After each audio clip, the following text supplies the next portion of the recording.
Eu queria compartilhar com vocês um texto que eu venho lendo esses dias aí, venho pensando nele. São 3 textos. Eu quero comparar a vida de um homem com a vida de um casal. A história deles está no livro de Atos dos Apóstolos, né? Um homem que fez a mesma coisa que esse casal fez. Só que o homem fez de uma maneira, e o que a Bíblia nos mostra é que ele foi aprovado no que fez. E o casal fez a mesma coisa, só que a Bíblia mostra que ele não foi aprovado na maneira como fez. Então nós vamos aprender com a vida de Barnabé, também chamado José, e vamos aprender com a vida de Ananias e sua esposa Safira.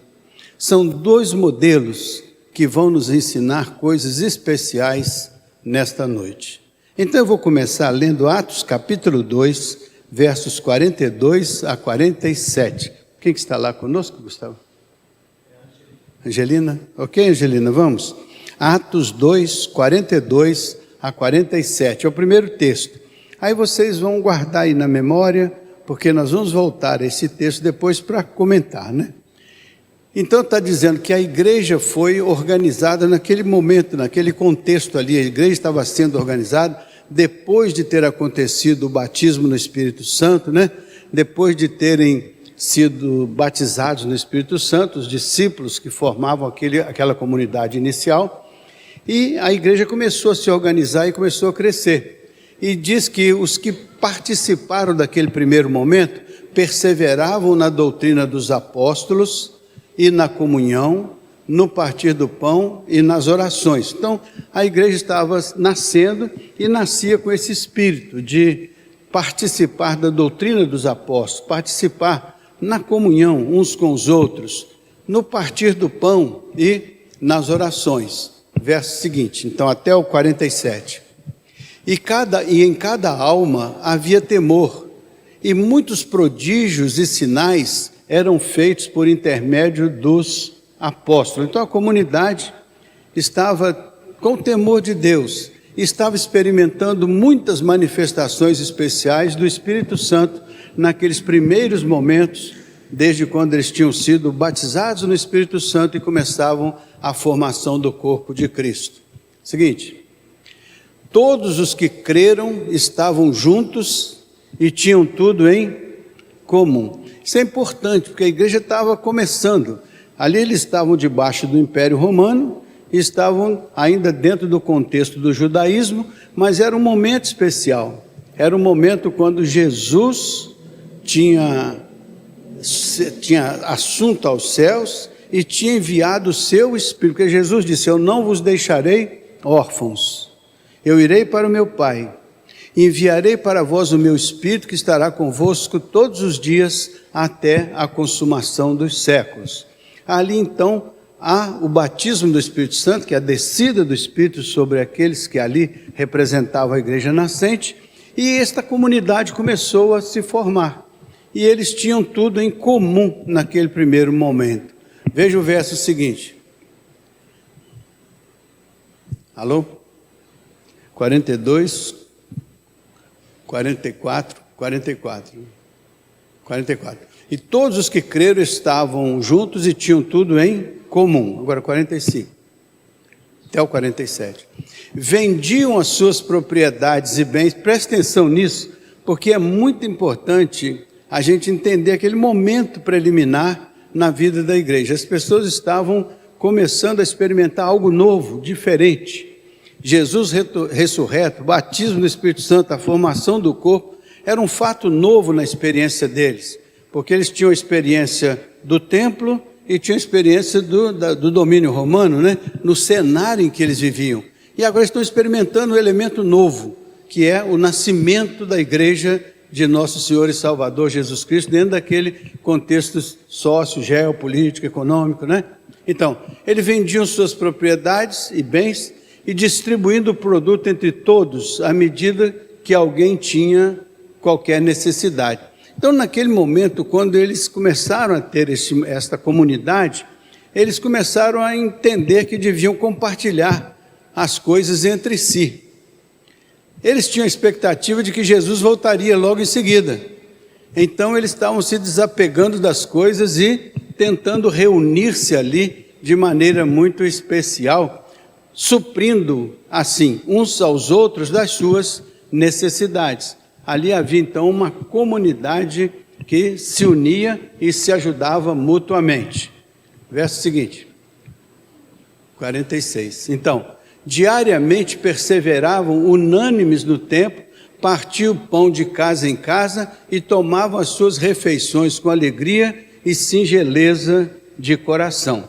Então eles tinham um estilo, estavam unidos e tinham esta vida em comum, e eles atraíram a simpatia do povo. E o Senhor ia acrescentando dia a dia àquela comunidade aqueles que iam sendo salvos. Quer dizer, então, no primeiro momento, a igreja teve um crescimento especial. No dia que Pedro faz o discurso dele, depois do batismo no Espírito Santo, praticamente 3.000 pessoas aceitaram o Evangelho, foram batizadas. Então a igreja passa de 0 num dia, de 100 e poucas pessoas, para 3.000 numa só vez. Então a comunidade cresceu, a comunidade se desenvolveu. Imagine como que isso se organizou num primeiro momento. Então, eles tinham as coisas em comum, eles se cuidavam, e eles tinham a preocupação de como que aquelas pessoas estariam depois desse momento de unidade, de comunhão, né? E o verso 47, louvando a Deus e contando com a simpatia de todo o povo. Enquanto isso, acrescentava-lhes o Senhor dia a dia os que iam sendo salvos. Então, eles partilhavam os seus bens, partilhavam aquilo que eles podiam para criar as condições para aquela comunidade manter-se unida e desenvolver-se unida. Era um primeiro momento que eles estavam vivendo.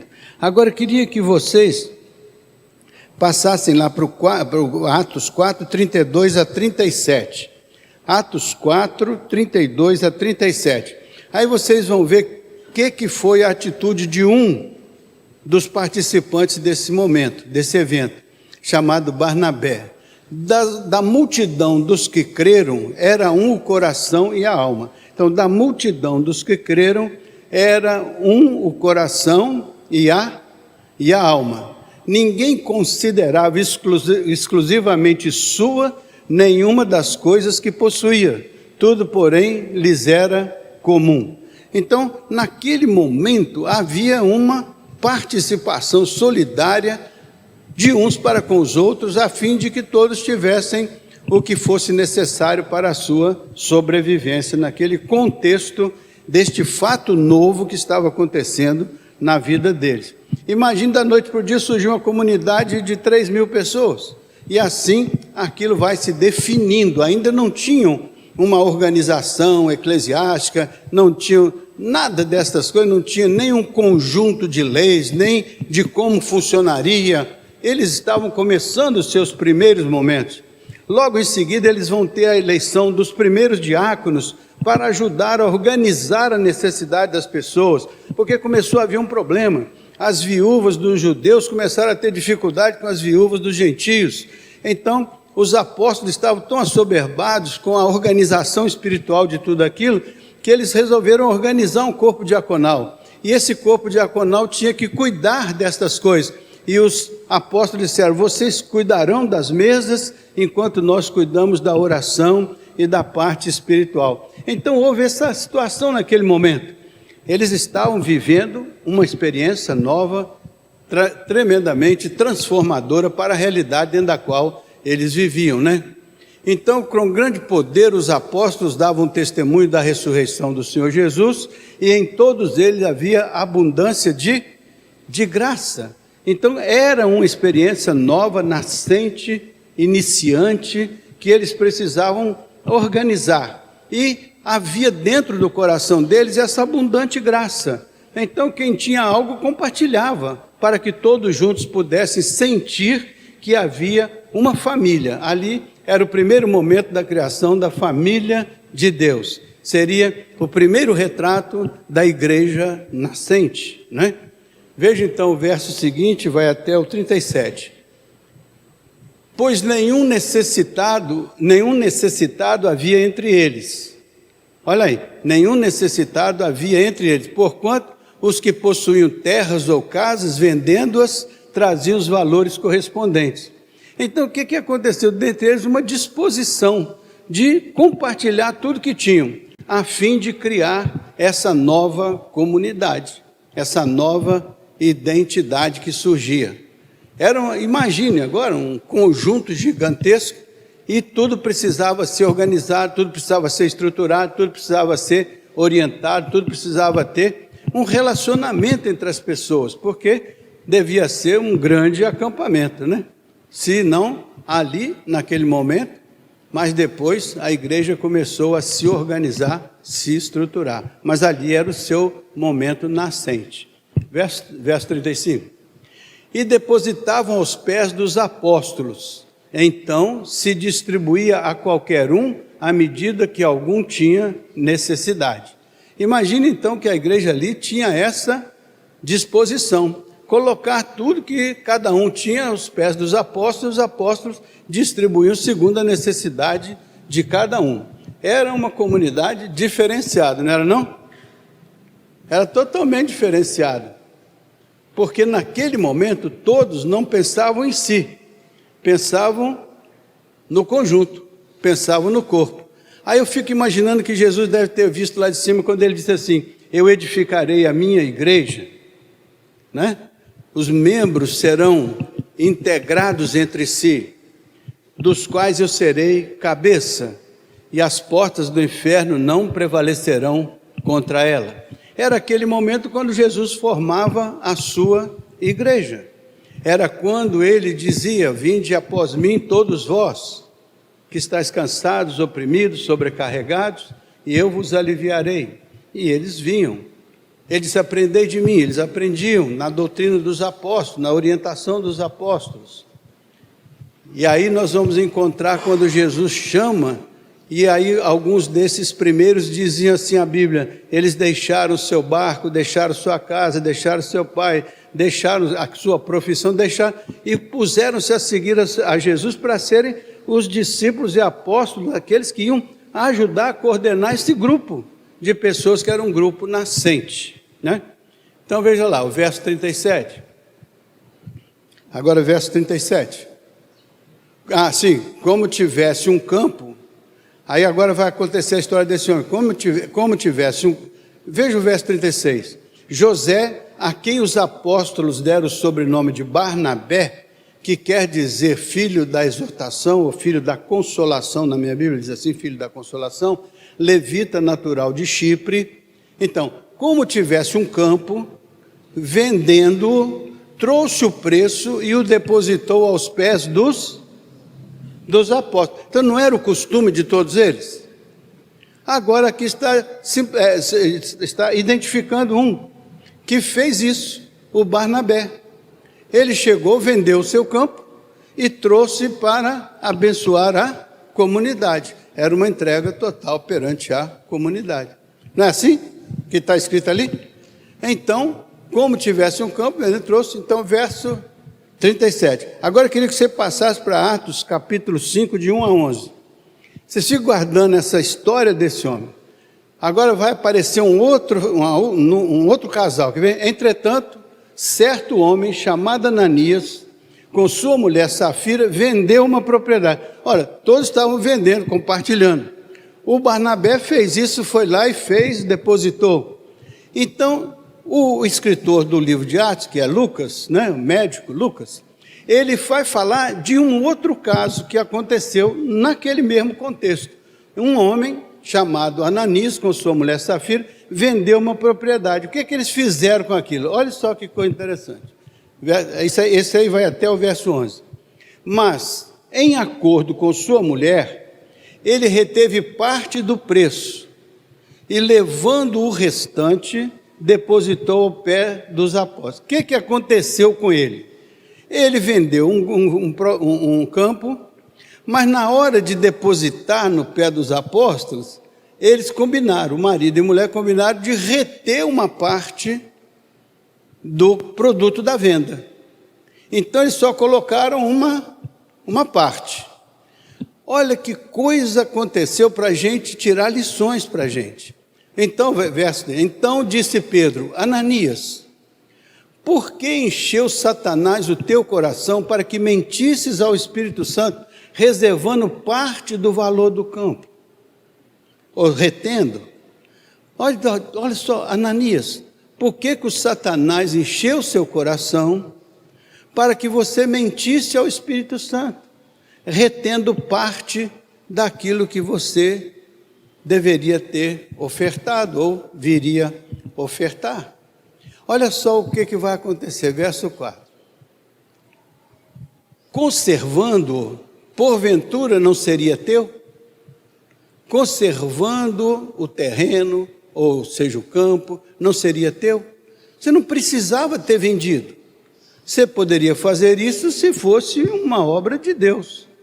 Você não precisava fazer isso, não era sua obrigação fazer isso. Isso era motivação do seu coração. Então, se você conservasse, ele não seria teu, e vendido não estaria em teu poder. Então, se você vendesse, você podia ficar com o recurso, não teria nenhuma dificuldade. Você não era obrigado a fazer, você não era obrigado a compartilhar, você não era obrigado a vender, você não era obrigado a entregar o produto da venda. Como, pois, assentaste no teu coração este desígnio? Não mentiste aos homens, mas mentiste a Deus. Então, uma vez que ele decidiu fazer o que todo mundo estava fazendo, ele, na verdade, fez diferente, ele reteve uma parte. Ou seja, o coração dele disse: eu vou dar, mas não vou me envolver 100%. Eu vou reter uma parte, porque vai que se não der certo, vai que dê algum problema, eu preciso ter alguma coisa ainda para me manter. Acredito que tenha talvez sido essa a oposição. Combinou com a esposa e fez assim. Então, o Pedro diz: olha, você não precisava ter feito isso. Você não precisava vender, e vendido não precisava trazer, mas uma vez que você trouxe com o sentimento errado, com a atitude errada. Você não mentiu perante os homens, você mentiu perante Deus. Por que você permitiu que o Satanás botasse isso na sua mente, no seu coração? Aí eu estou seguindo o que a Bíblia está dizendo. O fato é que ele não precisava ter feito, mas já que ele seguiu fazendo, e como ele reteve, o Pedro entendeu que aquilo foi uma obra que Satanás colocou no coração dele. E o Pedro disse: olha, você não mentiu para os homens, você mentiu para o Espírito Santo. Aí que está o erro. É quando a gente faz alguma coisa que a gente entende que está fazendo o projeto de Deus, mas no coração da gente não está a aprovação do Espírito de Deus, mas está a tentação do Satanás. Isso que é o problema. Foi isso que o Pedro identificou nele.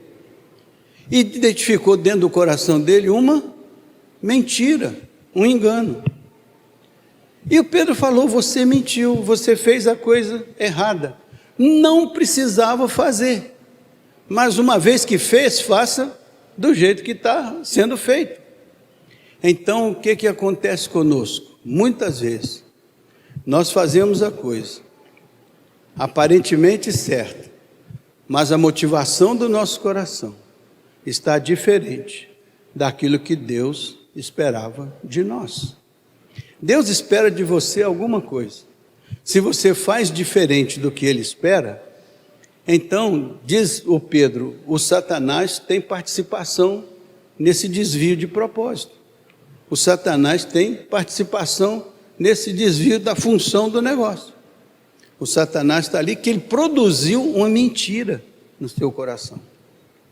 Produzir essa mentira fez com que você tivesse dado ouvido ao pai da mentira e não ao Espírito Santo que estava formando aquela comunidade preliminarmente. Essa sutileza do texto é que chama a atenção da gente. Eu talvez pensasse: mas qual foi o problema dele? Mas aí era uma identificação do Espírito do Senhor. E veja a consequência. Porque a consequência, se não fosse a obra de Deus, não teria consequência nenhuma daquilo que aconteceu. Mas aquela consequência aparentemente ali foi uma coisa grave, que a gente tem que parar para considerar, e nós vamos considerar. Ouvindo estas palavras, Ananias caiu e expirou, sobrevindo grande temor a todos os ouvintes. O que aconteceu ali? Um ataque. O Ananias teve um ataque ali, morreu. Aí ficou aquele clima, né? Olha o que vai acontecer. Verso 6. Preste atenção nisso que é muito importante. Verso 6. Alô? Verso 6. Levantando-se os moços, cobriram-lhe o corpo e levando-o, o sepultaram. Então, é um evento que aconteceu, levaram dali, providenciaram o seu sepultamento, morreu. Olha o que aconteceu. Quase 3 horas depois, entrou a mulher de Ananias, a Safira, não sabendo nada do que tinha ocorrido. Ela chega e não sabe de nada que tinha ocorrido. E então Pedro, dirigindo-se a ela, perguntou-lhe: diz-me, vendeste, portanto, aquela terra? Vendeste pelo valor daquela terra? Ela respondeu: sim, portanto, a mesma coisa que o marido tinha, porque ela não tinha combinado com ele antes, de não entregar 100% do que deveria ser entregue. Então eles formaram um acordo entre eles, de não aceitar fazer a coisa conforme todo mundo estava fazendo. Eles preferiram reter uma parte. Então ela mente para o Pedro. Foi assim que aconteceu? Aí ela disse: foi assim que aconteceu. E tornou-lhe Pedro: por que entraste em acordo para tentar o Espírito do Senhor? Olha outra vez aí, por que você entrou num acordo para tentar o Espírito do Senhor, contra o Espírito do Senhor, para provocar o Espírito do Senhor? Eis aí à porta os pés dos que sepultaram teu marido, e eles também te levarão. Então aquela mesma situação que tinha acontecido, ela agora acontece lá. Eu fico parado pensando: rapaz, se eu vivesse naquele tempo e eu presenciasse uma coisa dela, eu teria um impacto muito grande. Mas foi isso que aconteceu. Todo mundo ficou atemorizado com aquilo. A igreja nasceu num cenário muito conflitivo. E era uma tensão, e era uma entrega incondicional. Todo mundo assumiu uma posição de entrega 100% da sua vida. Era uma entrega incondicional. Veja o verso seguinte. No mesmo instante, volta lá. No mesmo instante, caiu ela aos pés de Pedro e, como seu marido, talvez combinaram em fazer aquela negociação, né? E agora também, mesmo que não tivesse combinado, eles morreram da mesma causa. Expirou um, expirou o outro. Entrando os moços, acharam-na morta e levando-a, sepultaram junto ao seu. Então eles estavam juntos na combinação, estavam juntos na morte e estavam juntos na sepultura. Pena que estavam juntos fora do propósito de Deus, juntos fora da aprovação de Deus. Você tem que estar junto dentro da aprovação de Deus. Tem que estar junto dentro daquilo que Deus aprova, para que você não tenha que passar as consequências da desobediência ou da organização daquilo que distancia vocês do caminho do Senhor. Faz sentido isso? Então, vamos lá, o verso 10, verso 11. E sobreveio, aí olha só, e sobreveio grande temor a toda a igreja e a todos quantos ouviram a notícia destes acontecimentos. Então a igreja passou por um temor grande. Mais tarde essa igreja vai ser perseguida, vai passar por altos e baixos, por vários problemas. Essa experiência, ela não se multiplicou no futuro da igreja. A igreja não viveu isso tão rigorosamente no seu futuro. A igreja desenvolveu, mas não manteve esse padrão de todo mundo vender tudo e entregar tudo. Já pensou se tivesse mantido esse padrão hoje aqui? Se você tivesse um terreno, tivesse alguma coisa, você, levar, tivesse um grande acampamento, seria diferente. Mas o espírito permaneceu. Não permaneceu a prática daquele desfazer-se de tudo para entregar à comunidade. Mas o espírito permaneceu. É a consagração das nossas vidas ao trabalho do Senhor. É a consagração da nossa vida aos propósitos de Deus. É o nosso amor à causa de Deus, ao propósito de Deus. É o nosso amor à igreja de Jesus Cristo. Por isso que foi criada uma nova modalidade. A gente participa com alguma coisa da gente, em termos de tempo, em termos de bens, em termos de consagração de vida. E assim nós vamos dedicando parte das nossas vidas e fazemos isso da maneira que nós ganhamos ou da maneira que nós temos, nós dedicamos uma parte disso ao sustento e à manutenção da igreja. E deixa muito a desejar, porque nós devíamos ter um amor tão grande que entre nós não devia ter ninguém passando nenhum tipo de necessidade. Porque isso seria reproduzir o modelo da igreja nascente. Essa sensibilidade, ela foi se perdendo também, com a perda do modelo que originalmente estava lá na igreja nascente. Então nós temos que ter essa compreensão de que hoje nós temos um novo modelo, mas a comunidade existe. O propósito de Deus existe, porque essa comunidade existe para servir a sociedade, para ser uma manifestação do reino de Deus na sociedade, para ser uma manifestação do propósito de Deus naqueles espaços onde nós vivemos, nas nossas áreas de influência. De alguma maneira, nós somos aqueles que refletem o brilho de Deus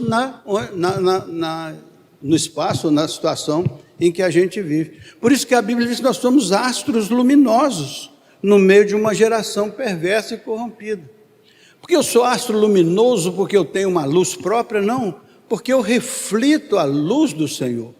É a luz do Senhor que tem que brilhar. Eu só sou o instrumento de fazer esta luz brilhar. E brilhar de tal maneira que a vida da igreja abençoe a vida das pessoas, e as pessoas possam encontrar o sentido do Espírito Santo descer e formar uma comunidade. Para quê? Para que essa comunidade seja a consciência do reino de Deus no meio da cidade dos homens. Isso passa a ser um desafio, que nós sejamos uma comunidade que tem consciência do reino de Deus, da sua soberania, da sua autoridade, do seu poder, da sua graça, e que isso seja verdadeiro na nossa experiência pessoal. Que o poder de Deus se manifeste em nós, que no meio da nossa igreja haja revelação de Deus, haja alguma coisa que possa mostrar que o Espírito do Senhor está ungindo esta comunidade, e esta comunidade então, nela, com a presença do Espírito, vai fazer que através dela, além destas portas, a palavra do Senhor, o testemunho do Senhor, a graça do Senhor, o amor do Senhor vai chegar a cada um onde cada um de nós chegar. Se você chega no seu trabalho, lá tem que chegar a essência do amor de Deus que está em você e que vai se manifestar ali.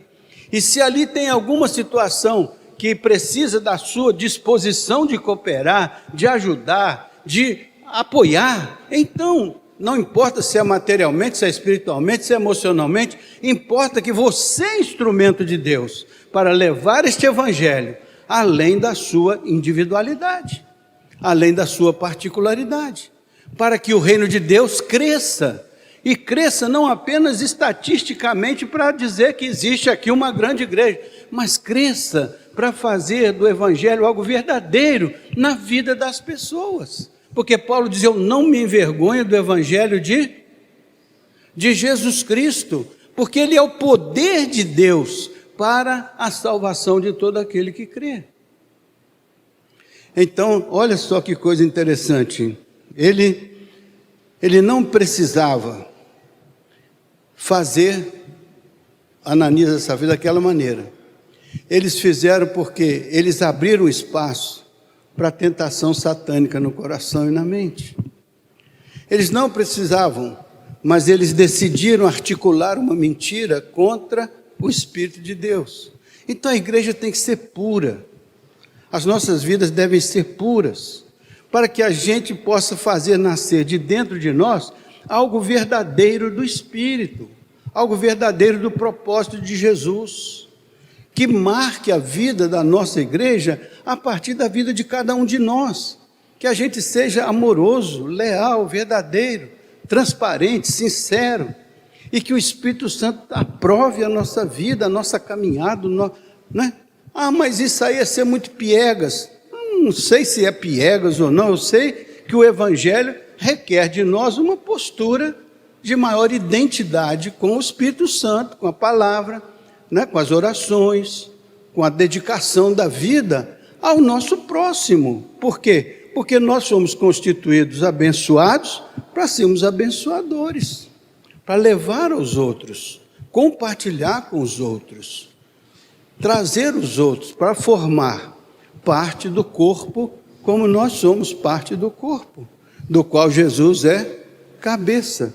Traz então um nível de consciência muito grande sobre o propósito de Deus para a vida de cada um de nós e para a vida da sociedade onde a gente vive, para a gente refletir o reino, a autoridade, soberania de Jesus.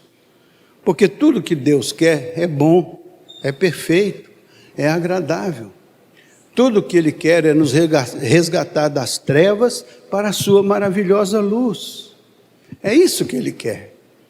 A vontade de Deus não tem nada nela que possa nos prejudicar. A vontade de Deus nos liberta para uma novidade de vida. E ela é tão poderosa, e a obra de Deus é tão poderosa, que faz de nós novas criaturas, nascidas do Espírito, nascidas do alto. É esse o tipo de gente que compõe a igreja de Cristo. É esse o tipo de discípulo. É esse o tipo de alma que o Senhor está trabalhando, produzindo nelas e através delas. Uma maturidade espiritual, a fim de poder compartilhar a fé, compartilhar aquilo que procede de Deus, né? Eles fizeram um trato para mentir juntos. Você já pensou que coisa ruim quando existe um trato para mentir junto? Para enganar junto? Não devia nunca existir isso na vida de uma igreja, porque isso não procede de Deus. A mentira não é procedente de Deus. Se tem alguma coisa que é mentirosa, que é enganosa, a gente tem que lutar contra ela, pedir a Deus que nos dê sabedoria, para que a gente possa convencer o outro, não por conta da nossa capacidade ou da nossa habilidade, porque o Espírito é que convence do juízo, da justiça, do pecado, é obra do Espírito, mas o Espírito usa a nossa instrumentalidade, para a gente orar, interceder, e a gente ser humildemente um canal de bênçãos para a vida das pessoas, né? Ananias e Safira permitiram que Satanás enchesse o seu coração. Cada vez que a gente permanece, que a gente permite que o Satanás enche o coração da gente, a gente está prestando um desserviço à causa do Senhor. Porque o Satanás não pode reinar em nós. Quem tem que reinar em nós é o Espírito Santo. Por isso que a Bíblia diz, não dês lugar ao diabo. Porque quando a gente dá lugar ao diabo, a gente dá legalidade ao diabo. E se dá legalidade, ele se sente à vontade para realizar a obra dele. E é daí que ele lança estas coisas que divergem do propósito de Deus. E aí nós vamos nos surpreender com o coração cheio das coisas que o diabo fez, das suas artimanhas, dos seus laços do passarinheiro, das suas astúcias, e daí fazemos uma obra contrária à obra de Deus. Isso pode enfraquecer a igreja, enfraquecer a comunidade, espiritualmente falando. Temos que ser fortes em Cristo Jesus, né? Assim, como assentaste no teu coração este mau desígnio? Então, o que o Pedro está dizendo? Como é que você permitiu que o Satanás tivesse acesso à sua intimidade e você assentou no seu coração esse mau desígnio. Como é ruim quando a gente assenta no coração um mau desígnio. Gente que às vezes se propõe a fazer algo que sabe que não é a verdade, não é o certo, mas propõe no seu coração, assenta no seu coração um mau desígnio para fazer aquilo que é satânico, diabólico. Então a igreja de Cristo deve ser um reflexo da verdade, da justiça de Deus, das coisas de Deus na sua inteireza, na sua pureza. Então isso a gente tem que lutar contra isso. A gente percebe que isso está na vida da gente, a gente tem que perceber, tem que expulsar esse demônio, expulsar essa satanidade da vida e deixar que o Espírito Santo enche. Por isso que a Bíblia diz que nós devemos nos despir do velho homem e devemos nos encher do novo homem, criado em verdadeira equidade, retidão e justiça. Fazer a coisa do ponto de vista de Deus. Não somos perfeitos, meus irmãos, nem tenho a pretensão de sair daqui pensando que vão ser perfeitos. Nós não somos perfeitos, mas nós temos que ter um certo grau de coerência. Nós somos servos de Deus e queremos andar nos caminhos de Deus, e isso tem um custo. Às vezes é mais fácil vender um terreno e dar o dinheiro para a igreja do que dar o coração inteiramente para Jesus, para Deus. Às vezes é mais fácil dar coisas do que dar a vida, e a vida é o que interessa. Para o Senhor é a vida, para o Senhor é a entrega do coração. Filho meu, dá-me o teu coração, porque do coração procede as saídas da vida. Então Deus quer o que há de mais precioso em você, não são suas posses materiais. O que há de mais precioso em você é o seu coração, é o seu homem interior, é a sua alma. Isso que o Senhor quer, por quê? Porque Ele quer trabalhar na nossa vida, para nos abençoar com a essência dEle, porque a Bíblia diz que Deus é amor, e Ele quer trabalhar essa essência em nós, para nos abençoar, a fim de que a gente possa multiplicar essa bênção para os outros corações, né? Olha só, todos os nossos atos praticados diante de Deus têm consequências. Todos os nossos atos praticados diante de Deus ou em qualquer circunstância, como crentes, têm consequências. Para Barnabé, foi uma consequência fantástica. Para Ananias e Safira foi uma consequência trágica. Então vamos cuidar que os nossos atos produzam consequências abençoadoras para o reino de Deus, para as famílias que nós representamos, para os caminhos que nós escolhemos. É melhor estarmos juntos na bênção do que juntos na maldição. É melhor estarmos juntos na bênção do que estarmos juntos na perdição. Então vamos fazer isso com o coração alegre e grato a Deus, em nome do Senhor Jesus. Amém, meus irmãos? Milhares de pessoas estão ouvindo isso aqui, mas muitas pessoas perguntam todo dia: onde é essa igreja? De onde é essa igreja? De onde é essa igreja? Esta igreja é a Igreja Batista Alvorada, em Fortaleza, no estado do Ceará. Fica na Avenida Padre Antônio Tomás, em frente ao Hospital Batista de Fortaleza. Se você mora em Fortaleza, não tem alguma igreja, está desorientado na sua relação com qualquer comunidade evangélica, venha nos visitar, venha nos conhecer, venha estar conosco durante os cultos que realizamos aqui.